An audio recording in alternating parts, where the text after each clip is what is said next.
다음은 오늘의 마지막 강연입니다.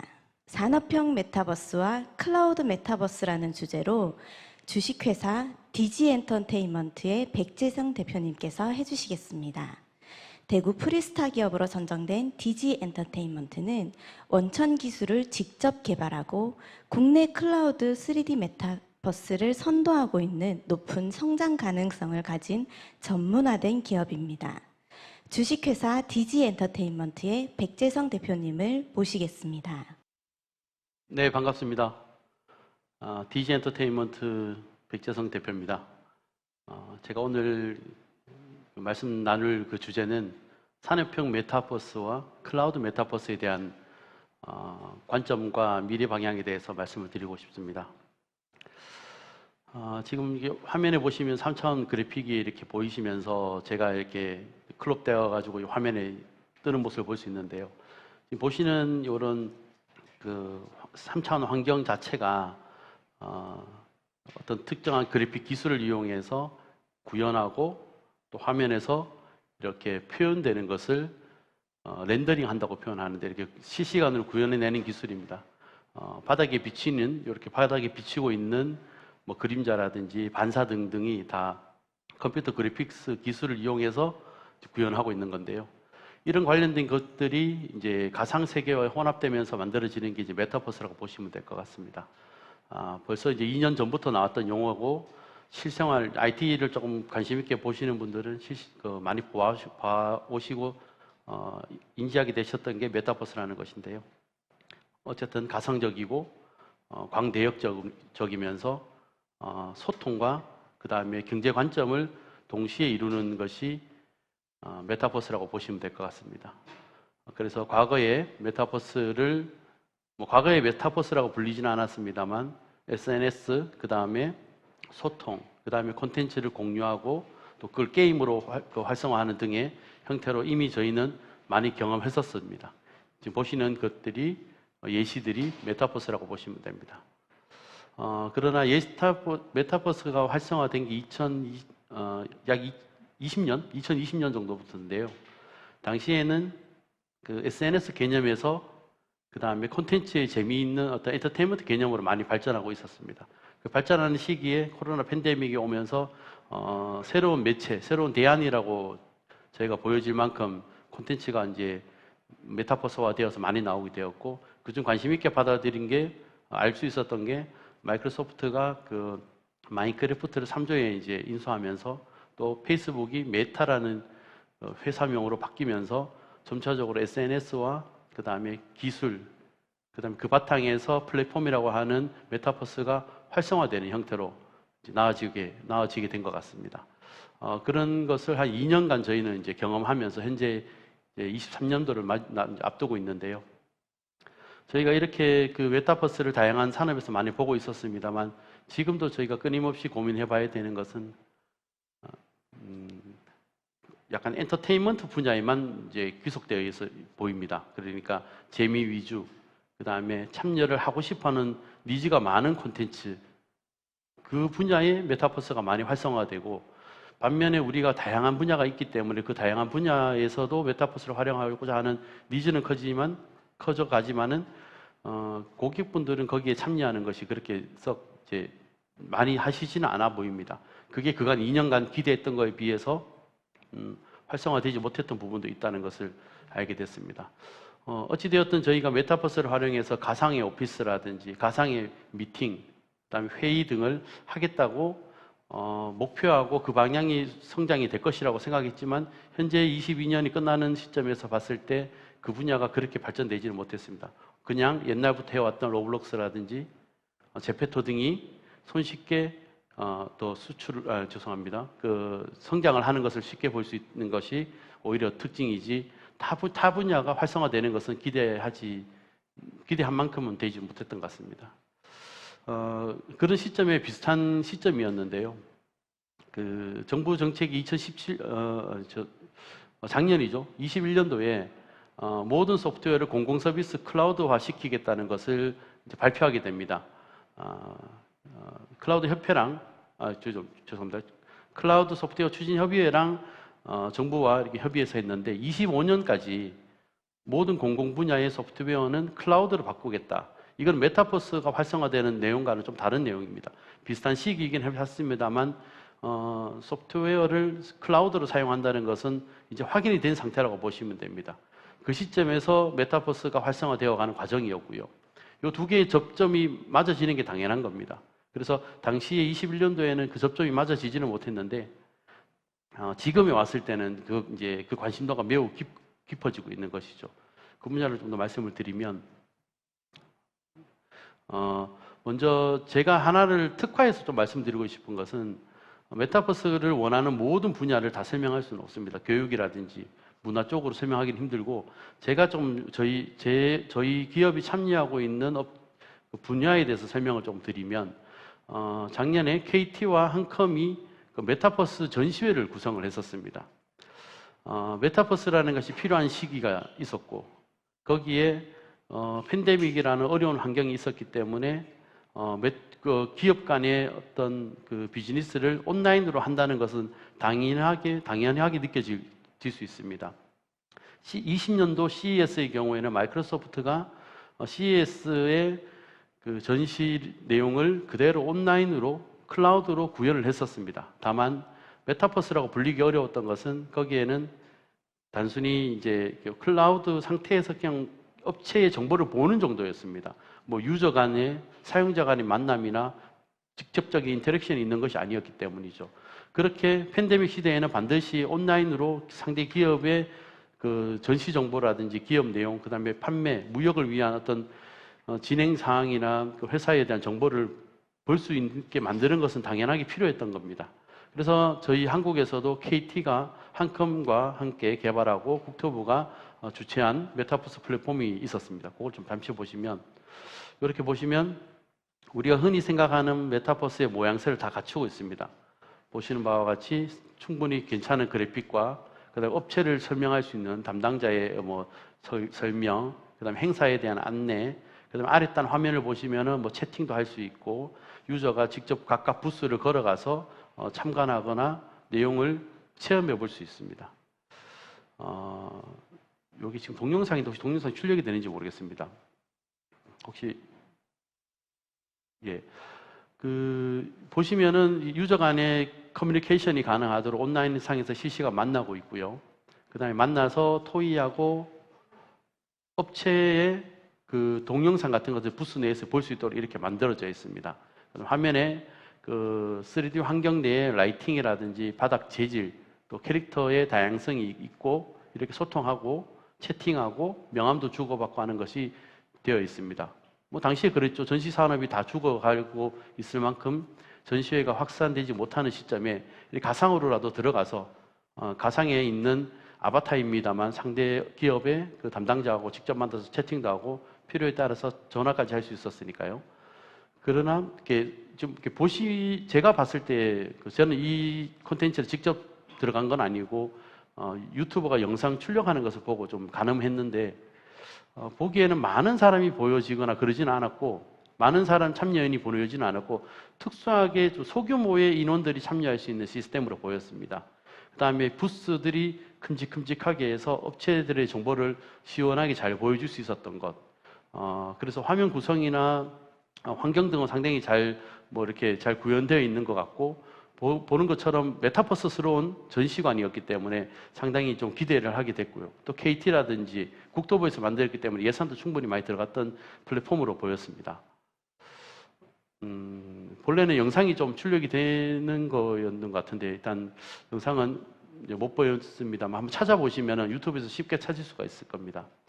그래서 저희가 봤을 때는 메타버스라는 콘텐츠나 플랫폼이 그간 제페토라든지 로블록스는 용량을 이렇게 설치를 하고 저희가 회원 가입해서 재밌게 들어가서 즐기는데 반면 메타버스 전시회는 어떤 형태의 어떤 느낌일까를 좀 봤을 때 먼저 첫 번째 와닿는 게 너무 고사양인 것 같아요. 고사양이기 때문에 분명히 설치하기 어려운 데도 있을 거고 설치하기 쉬운 실행에 에러를 뿌리는 곳이 있을 거라고 판단했습니다. 그래서 이 플랫폼을 사용하기 위해서는 사용자가 먼저 어떤 특정의 소프트웨어를 깔아야 된다는 것, 설치를 해야 된다는 것이 있는데 사실은 설치를 한다는 것은 그 메타버스 엔터테인먼트나 게임 같은 경우는 우리는 손쉽게 설치하고 싶죠. 왜? 하면 재밌으니까요. 거기에 하기 위한 목적과 그 당위성이 충분한데 사실 전시회를 보기 위해서 이렇게 설치를 하는 것이 그렇게 바람직한가라는 것은 제가 좀 스스로도 고민해 봤거든요. 왜냐하면 21년도에 사스 클라우드로 다 가겠다고 하고 있는 그런 시점에서 이렇게 고용량의 설치를 해야 되는 거는 글쎄 그렇게 좋은 방향은 아닌 것 같습니다. 반면에 설치를 했다면은 좀 우수하게 제품을 볼 수 있다는 것도 장점이 있겠죠. 그리고 네트워크에 대한 부분이 조금은 강조되어 보이지는 못했습니다. 소규모의 인원이 왔고 이동하는데 그 데이터를 주고받는 속도를 이렇게 화면에만 봐도 보이기 때문에 아주 이렇게 온라인 게임처럼 이렇게 자연스러운 네트워크 환경은 아닌 것처럼 보였습니다. 그래서 이러한 형태가 저희 KT와 한컴 그리고 국토부가 예산을 들여서 만드는 전시회인데 이것을 바라봤던 제3의 그 분들은 제3에 있는 위치에 있는 분들이 어떻게 바라봤을까를 좀 해보면 그 특정 기자님이 그 취재한 내용을 좀 볼 수 있었습니다. 보시면은 너무 높은 사양이에요. 이걸 구현하기 위해서 지금 보시는 것과 같이 21년도 행사인데 거의 21년도에 출시된 제품을 사용해야 될 정도로 사실 좀 나쁜 말입니다만 터무니없는 높은 사양을 요구한다. 반대로 얘기하면 모든 전시회를 관람하고 싶어하는 것은 일반인 대상이거나 글로벌 영역에 계신 분들일 텐데 콘텐츠를 체험하기 위해서 이렇게 높은 사양의 하드웨어가 필요하다는 것 자체가 무슨 접근의 장애를 엄청 가지고 있다는 것을 볼 수 있고요. 그 다음에 내부 저장소 10기가 이상이라고 표기되어 있습니다. 그 말은 콘텐츠를 구현하기 위해서 최소한 못해도 4, 5기가 이상의 어플리케이션을 다운로드 받아야 된다는 것입니다. 지금 이제 이 내용을 보고 계시는 분들께서 물론 보유하고 있는 스마트폰의 용량은 크시겠지만 4, 5기가를 다운로드 받으면서 이렇게 핸드폰을 켜고 있을 분들이 과연 얼마나 되실까 싶습니다.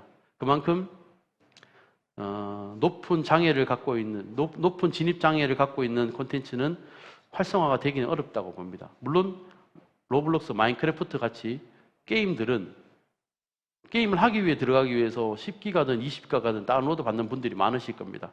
다만 제가 이번에 설명하고 있는 것처럼 산업형의 그 메타버스는 그러한 영역에 있으면 안 될 거라고 생각을 하게 됐습니다. 물론 저 개인적으로도 21년도의 생각이었고 제가 또 개발하고 있는 플랫폼 또한 이러한 장애를 가지면 안 된다는 생각으로 개발했기 때문에 이 내용에 대해서는 잘 인지하고 있다고 보시면 될 것 같습니다. 그러면은 이제 만약에 전시회 얘기를 계속 하고 있다 보니 그러면은 어떠한 전시회를 하는 것이 전시 플랫폼을 하는 것이 효과적인 지금 이 현 시점에서 가장 효과적일까를 좀 고민해 보면 일단은 게임 요소가 있거나 퀄리티가 좋거나 콘텐츠 내용이 좀 멋있는 것이 좀 좋아야 될 거고 당연히 또 반대로 얘기하면 그렇게 구현을 하되 앱 설치는 하지 않아야 되고 누구나 손쉽게 접속해야 되고 뭐 이런 것들이 필요할 겁니다. 이런 것은 산업적으로 그다음에 교육, 의료, 또 대단한 문화 여러 영역에서 많이들 원하시는 플랫폼의 형태일 겁니다. 이 산업 분야로 특화된 메타버스의 플랫폼은 이제부터 많이 요구하고 있는 시기가 된 거거든요. 그러니까 예를 들어 대민 서비스를 가정해서 얘기하면 대구에 있는 혹은 대구 시장님실이 있다면 대구 시장실 메타버스가 있다고 했을 때 이것을 들어가고 싶은 분이 핸드폰 사양이 좋거나 아니면은 네트워크 기술이 속도가 엄청 빠른 곳에 있거나 핸드폰 사양이 좋거나 이런 게 아닐 거라는 거죠. 일반 분들이 가지고 있는 거는 핸드폰 사양이 여러 버전에서부터도 차이가 날 거고 인터넷 속도도 차이가 날 거고 또 앱을 설치하지 못할 만큼 용량이 적을 수도 있고 다양한 형태가 있습니다. 이런 것을 만족하기 위해서는 대민 서비스나 산업형으로 만족하기 위해서는 절대적으로 클라우드 방식으로 메타버스를 구현해야 된다는 것이 완전히 필요하게 됐다는 것을 저희가 산업적으로 알게 된 거죠. 그래서 다른 기타 메타버스 플랫폼이라고 이제 출시되고 있는 설치형 메타버스 플랫폼들은 대부분 실패를 하게 됩니다. 사실 21년도에 걸음마를 하다가요, 21년 후반부터 많이 뿜어져 나오고 있고, 뭐 범람할 정도로 카피캣들이 막 늘어나고 있는데요. 대부분이 그 접근의 장애성 때문에 많이 잘 안 되게 됐습니다. 그래서 좀 더 가볍고 좀 더 활용성 높은 메타버스 필요성이 있지 않는가에 대한 의문을 많이 가지게 됐고요. 그러다 보니까 최근에 그 제페토와 관계되는 잽이라고 불리는 그 메타버스가 있는데요.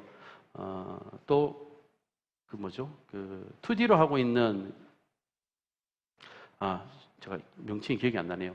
그 잽이라고 불리는 한국산 메타버스는 2D인데 클라우드 방식입니다.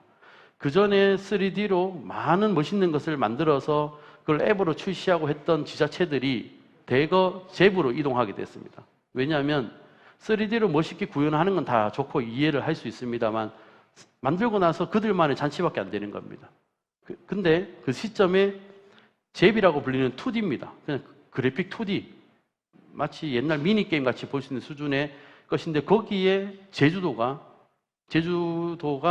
거기에 제주 그 유물이라든지 아니면 관광 부분들을 강조하기 시작을 했고 그 잽을 통해서 막 확산화시키고 계시는 겁니다.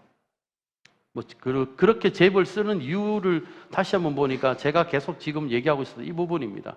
먼저 접근에 장애가 없어요. 그냥 링크 한번 누르니까 곧바로 잽으로 들어가서 곧바로 제주공항으로 나오는 거예요.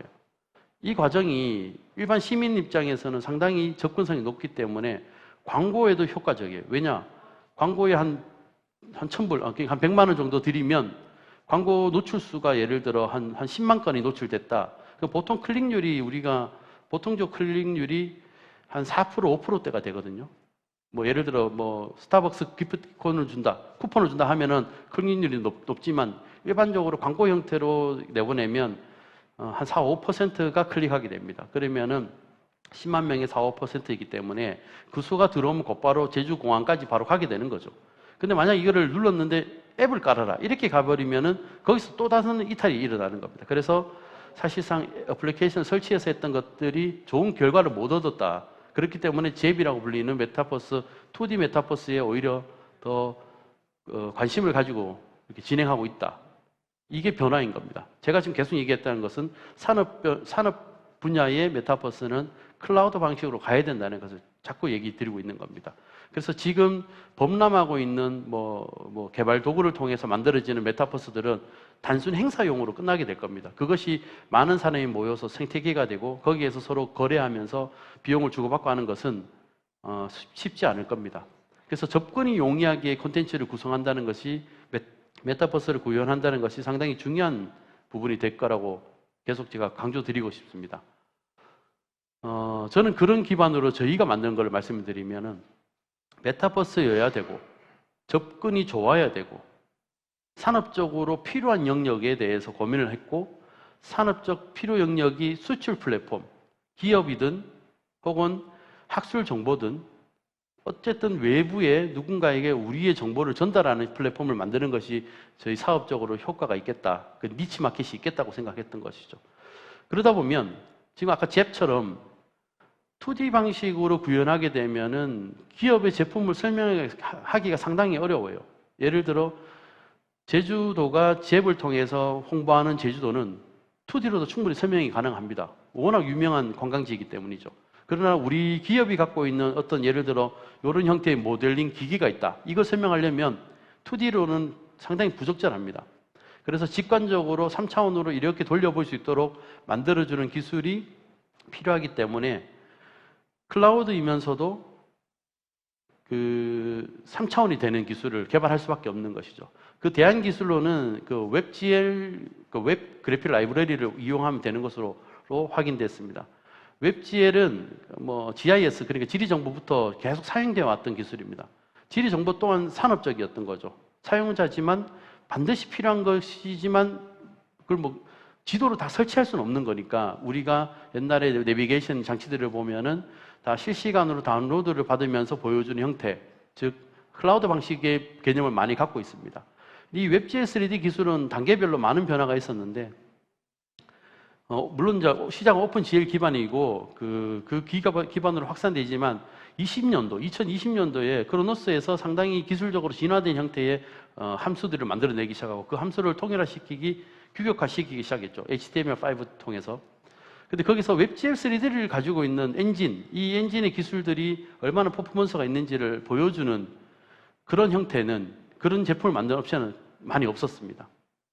한국에서도 이런 것을 개발하는 업체가 있는지는 모르겠습니다만은 2021년도 4월에 유사한 분을 저희는 제품을 봤습니다. 제 개인적으로. 다만 안타까운 것은 네트워크가 빠져 있습니다. 보여주기고요. 또 단점은 보여지는 그래픽 수준은 낮은데 하드웨어 퍼포먼스를 엄청 잡아먹는, 즉 효율성이 좀 떨어져 보였습니다. 저희 기업은 저 웹GL 3D 기술을 독자적으로 개발하기 시작했고요. 엔진화 시켜서 현재 저희가 상용화까지 나온 상태입니다. 저희가 개발하게 될 수 있는 것은 다이렉트X 8.1 때부터 오픈GL까지, 그 다음에 웹GL까지 넘어오는 이 단계적으로 엔진을 개발할 수 있는 능력을 보유하기 때문에 외부로도 3D 그래픽을 구현하는 렌더링 엔진을 만들 수 있었던 것이죠. 거기에 수출을 할 수 있는 비즈 플랫폼, 즉 거래하기 위한 채팅, 그 다음에 계약하는 그 계약 플랫폼,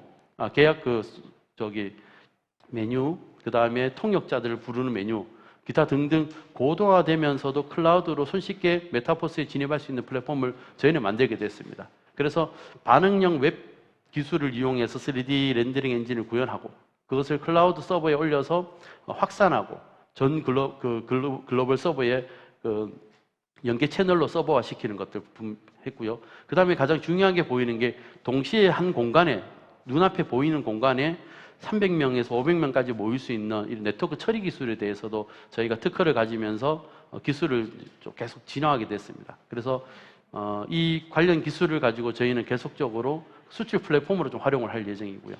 그 다음에 콘텐츠의 수준은 어떠냐? 처음에 웹GL로 만들어낸 3D 렌더링 엔진은 어플리케이션으로 설치하게끔 만드는 그 제품과의 비교해서 한 80% 정도 좀 부족합니다. 그러니까 80% 수준밖에 안 되기 때문에 좀 단점이 있는데 그 80%라는 것이 지금 흔히 스마트폰으로 할 수 있는 유명한 게임들 수준에서 80% 아래입니다. 그러니까 약 20% 부족한 거죠. 그 수준은 저희가 실감 콘텐츠를 보여주는 데는 전혀 무리가 없는 수준입니다. 뭐 실시간 라이팅이라든지 섀도우, 그 다음에 재질 표현, 그 다음에 환경적으로 구성되는 프레임 수, 전체적으로 구현하는 데는 어려움이 없었다고 생각을 했습니다. 또 중요한 점은 우리가 대민 서비스, 일반 서비스를 바라볼 때의 메타버스 형태는 반드시 하드웨어 사양을 넓게, 다이내믹 레인지를 넓게 해줘야 됩니다. 게임 같은 경우는 상당히 매니아틱하기 때문에 높은 사양을 제공을 해도 사용자들은 플레이를 할 수 있지만은 산업형 메타버스 특징들은 누구나 접속할 수 있어야 된다는 그 관점도 있기 때문에 네트워크 속도를 고려해서 콘텐츠의 수준을 낮추는 것이 오히려 효과적이고 정말 디테일하게 보고 싶은 제품에 대해서만 클릭했을 때 더 고품질을 보여주는 형태로만 디자인을 하게 되면 콘텐츠를 디자인하게 되면은 전체적으로 사업화하거나 활용하는 데 문제가 없는 것을 확인하게 됐습니다. 그래서 저희는 국산화 100%에 상용화된 메타버스 플랫폼 플레이월드 3D를 갖고 있고요. 이걸 기반으로 점점 더 확장되는 클라우드 메타버스를 만들려고 하고 있습니다. 그래서 이렇게 쉽게 이런 콘텐츠를 즐기는 방법은 일단은 링크만 드리면 됩니다. QR코드들 링크를 드리면 카톡으로 드리든 이메일로 드리든 누르면 누구나 1분 안에 콘텐츠 안에 들어오게 됩니다. 이게 대단히 중요한 거죠. 거기에서 또다시 이 업체의 디테일한 정보를 더 확장해서 멋있게 보기 위해서 프라이빗 룸으로 들어가게 되고 거기서 온라인으로 만나는 그 아바타들을 만나서 클릭하게 되면 명함이 나오고 동시에 몇 명이 접속되는지 볼 수 있고 그리고 기업의 제품들을 이렇게 3차원으로 돌려볼 수 있습니다. 그리고 상담하고 그 화면 내에서 가상의 그 화면에서 계약까지 진행할 수 있는 NFT를 사용해서 전자서면까지 가게 하는 형태입니다. 기본적으로 한 500명 접속한다 이 내용이 좀 플랫폼마다 말을 좀 다양하게 하더라고요. 사실은 화면 앞에 보이는 500명이 중요합니다. 제 눈앞에서 500명이 다 같이 공유하고 움직이고 하는 게 중요한데 방을 나누어서 500명이 되는 것과 한 곳에 500명이 되는 것은 큰 차이가 있는 겁니다. 메타버스 콘텐츠 중에 이렇게 대규모의 동시 인원이 가능한 것은 플랫폼은 흔하지 않아서 저희는 그 기술을 사용했는데, 기술 팁을 좀 말씀드리면은 소켓형 웹소켓을 이용해서 저희가 실시간적으로 데이터가 쏟아지는 것을 치환해서 아바타가 움직이거나 그런 그 행동 범위의 값으로 바꿔가지고 저희가 네트워크를 소켓으로 물려가지고 운영하게 됩니다. 그래서 잠시 웹사이트를 이탈하게 되면 접속이 끊어지는 것이죠. 흔히 온라인 게임에서 볼 수 있는 기술들을 이용한 겁니다. 다만 이용하는 그런 데이터 주체는 그런 주식 같은 거 할 때 막 데이터 쏟아지는 거를 놓치지 않고 팔로우하는 그 기술을 이용했다는 것을 팁으로 말씀드릴 수 있습니다. 결과적으로는 어떤 제품, 지금 이제 저희가 전시회만 말씀을 드렸는데, 전시회가 아니라 예를 들어 저희가 또 만들고 있는 뭐 교육실이다. 저희가 한국교육학술정보원에 제공했던 그 아동 교육 콘텐츠도 마찬가지인 게 누구나 들어와야 되는 겁니다. 학교에 콘텐츠를 공급을 하고 메타버스를 공급하는데 좀 좋은 입장에 있는 친구들이 접속할 수는 있어도 낙후되어 있는 하드웨어를 갖고 있는 학교에서는 접속을 못한다. 말이 안 되지 않습니까? 이런 형태를 모두가 지원할 수 있는 수준의 플랫폼이 있어야 된다는 것이고요. 두 번째, 어플리케이션을 설치를 하지 않아야 됩니다. 이게 되게 문제가 될 텐데, 앞으로. 한 번은 교육기관에 있는 분들의 스마트폰을 봤는데 설치되어 있는 앱이 한 80개가 됩니다. 교육 관련된 게. 앱을 계속 깔아야 되기 때문에. 그러면 선생님들이 이제 학교에서 교육을 할 때 45분 수업인데 10분에서 15분 앱 까는 거 설명하고 있습니다. 상당히 비효율적이고요. 그렇다고 해서 아이들이 앱을 깐다고 해서 다 되면 또 다행인데 안 되는 또 하드웨어도 있고요. 그래서 모든 그 법령적 규격을 맞출 수 있는 웹 규격을 따라서 콘텐츠를 클라우드화 시키는 것이 매우 중요하다는 게 계속 나오는 겁니다. 그래서 다양한 스마트 기기도 지원해야 되고, 링크 한 번으로 콘텐츠를 바로 들어갈 수 있는 형태, 복잡한 설치 과정 다 제외하고 콘텐츠를 즐길 수 있는 형태, 이것이 사업화의 큰 걸림돌 내지 그 장점이 될 거라는 것이죠. 그래서 결과적으로는 클라우드 메타버스, 메타 클라우드라고 부르기도 합니다. 용어가 지금 막 혼재되어 가지고 복잡한 이제 혼란 속에 있는 상태인데, 어쨌든 클라우드 형태의 메타버스가 필요한 시기가 되었고, 그간 2년 동안 많은 지자체도 경험하셨고 많은 기업들도 경험했습니다. 정말 멋있는 것 같아서 의뢰를 하고 콘텐츠를 해왔지만 메타버스가 아닌 겁니다. 결국은 동시에 온라인으로 사람은 있지만 콘텐츠는 같이 공유하지만 결과적으로는 한 번에 쇼를 하고 끝나는 그냥 쇼 프로그램이지, 즉 가상 화면, 가상 환경을 보여주는 그것이지, 이게 실제로 이 안에서 생태계가 이루어지고 유저들이 모여가지고 토의하고 같이 참여하고 하는 형태가 되지 못했다는 것이죠. 그래서 그러한 접근의 자유로움이 있는 새로운 형태의 클라우드가 반드시 이제 시대로 찾아오게 될 겁니다. 물론 이미 왔고요. 그래서 지자체들도 그간 앱을 설치해서 막 하던 그것을 다 버리고 클라우드 방식으로 많이 바뀌고 있습니다. 고품질이 그러면 웹GL에서 가능하냐? 이렇게 물어보시는 분들이 있는데, 지금 보시는 것이 콘텐츠의 실 라이브로 렌더링한 화면이고요. 저게 퍼포먼스를 차지하는 것이 약 한 15% 상태입니다. 그러니까 스마트폰이 한 2년 전에 있는 스마트폰이 15% 정도로 차지하고 있습니다. 왜 15%밖에 안 되냐 하면은, 저기에는 회사 제품의 그래픽도 나와야 되고 캐릭터도 나와야 되고 여러 가지 로드 걸릴 일이 많기 때문에 15% 정도 하는데 그래픽 수준은 저 정도는 된다. 즉 클라우드로 표현하는 메타버스 수준이 낮은 게 아니다라는 걸 말씀드리고 싶고요. 낮은 게 아니라는 걸 말씀드리고 싶습니다. 그리고 그간의 유니티를 이용하거나 언리얼을 이용해서, 지금 화면 보시는 것도 언리얼 같이 보이는데요. 고품질의 콘텐츠들은 누구나 잘 만들 수 있고 그만큼 돈을 투여하거나 시간을 투여하면 콘텐츠를 만들 수 있습니다.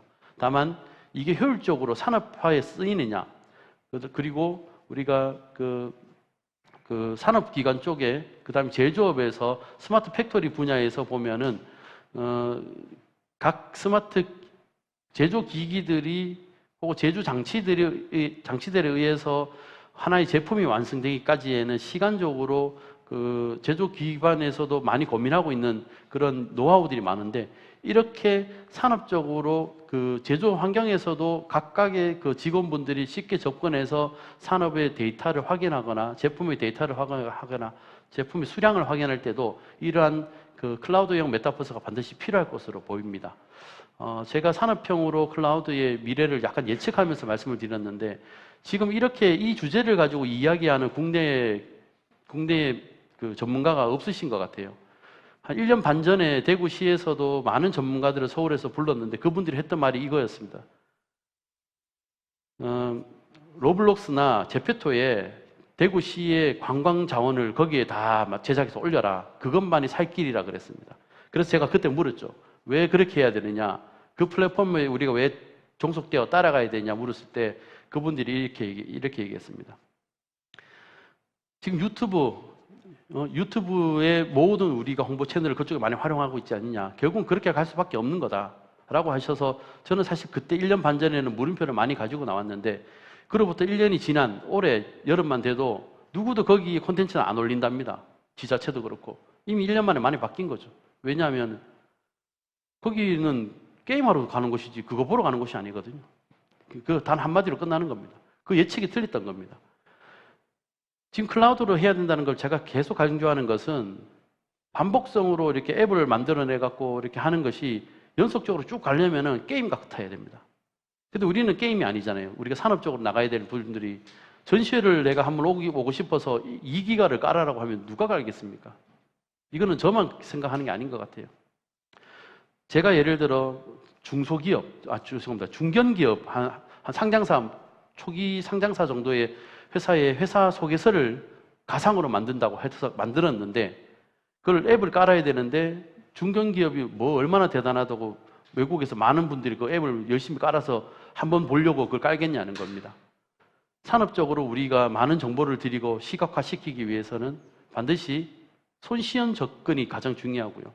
그 안에서 아바타끼리 만나서 하는 형태는 간소해도 됩니다. 정보 전달만 잘 되면 되니까요.